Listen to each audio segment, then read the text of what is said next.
At so yun mga idol, double check lang natin yung ating mga alagang future warriors. Gato tayo before tayo matulog, talagang dino-double check natin sila. Dahil kasi nga is nag-uulanan, so make sure na mapapakinggan natin sila kung meron silang halak, sipon. Yun, kasi nga pag gabi mas naririnig natin yung kanilang tunog.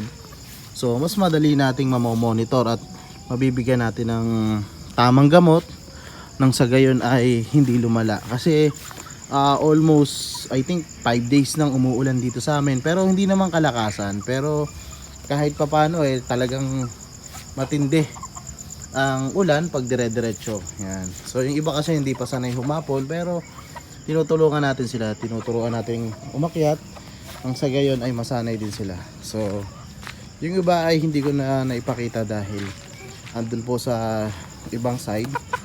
So yung mas madali na lang na puntahan yung ating ipinapakita. So katulad nga ng sabi ko, ang iba ay hindi pa gasinong sanay humapon ba. Kaya pala ayaw mo humapon, may kapares ka dyan Ito nga pala yung ating malatuba. Siya po ay nabuli sa loob ng karamihan. So napilayan na po siya, pero hindi ko naman siya inaalis kasi hindi naman po siya sakitin or wala naman sakit, talaga napilayan lang, kaya sumama na po siya ng sumama. So yan yung ating ginawang siga kanina. And then eto pa po. Yan. Mga idol. Yan. So far wala naman tayong naririnig na any sound sa kanila na parang nahihirapan or parang maingay. So yun yung isa sa mga sign na healthy pa rin yung ating mga manok kahit nag-uulan. So sana nga ay hindi sila maging sakitin para hindi masyadong magastos.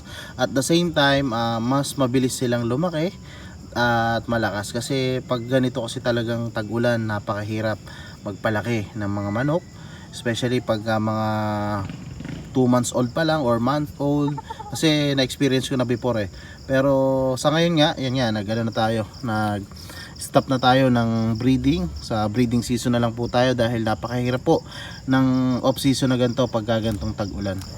At yan nga mga idol, kahit yung ating mga hen, yan, so wala tayong naririnig. So magandang sinyalis po yan na okay ang ating mga manok. So tingnan din po natin yung sa kabila.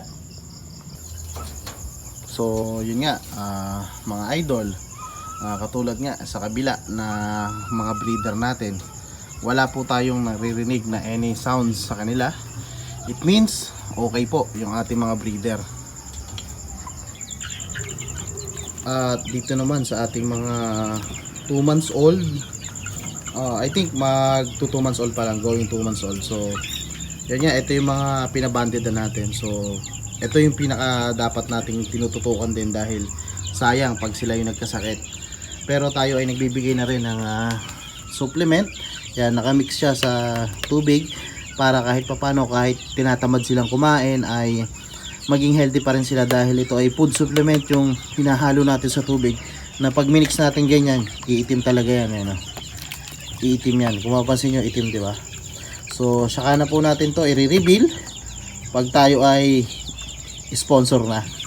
Dahil hindi po tayo sponsor, talagang ito lang ang ginagamit natin. So sana soon ma-recognize din tayo ng product na ito. Yan. At yan, check na rin natin yung kabilang ating sisiwan. Ito kasi ay more than 1.5 month I think. Yan. Pero syempre mas marami sila dito. Pero yung iba nailipat nga natin dahil nga po nung nakaraan is talagang nababawasan sila kasi lagi nag-aaway-aaway. So yan, auto feeder, then food supplement, nakamix sa water. Yan, shake lang ganyan para pag kasi nag-i-stack siya, shake lang para mag-mix ulit sa tubig. And then ito, ang pinakamaganda dito is hindi napapanis. Pero ang ginagawa natin, pinapalitan pa din natin kasi although hindi siya napapanis, na dadapuan naman siya ng mga bakterya. Dahil syempre open Hindi naman katulad nung parang mga yung nipple na sinisipsipan ng mga sisiw. Kasi gano'n na yung mga uso ngayon, hindi na ganito Para hindi gasinong na-contaminate yung tubig. Pero syempre dito tayo sanay, dito tayo nagpo-focus muna. So ito yung iba nating sisiw. Yan, so wala rin tayong gasinong naririnig. Ibig sabihin is okay. So parang blurred yung ating tawag dito, video. So wala tayong naririnig yan. So itong ating mga sisiw na to is pure Kelso, white jacket, Gilmore, and then I think meron dito Boston lemon. So meron din tayong Boston lemon, pero hindi natin masyadong ma-recognize kasi yung iba na ilipat nga natin. Pero yung mga markings naman nila is madali nating mare-recognize pagka hinuli natin sila. Kaya paglaki na lang natin, saka natin titingnan kung ilan yung nakasurvive sa bawat breed na ginawa natin. Yan, nakakatuwa sila. Sana ay lumaki kayong healthy. Yan.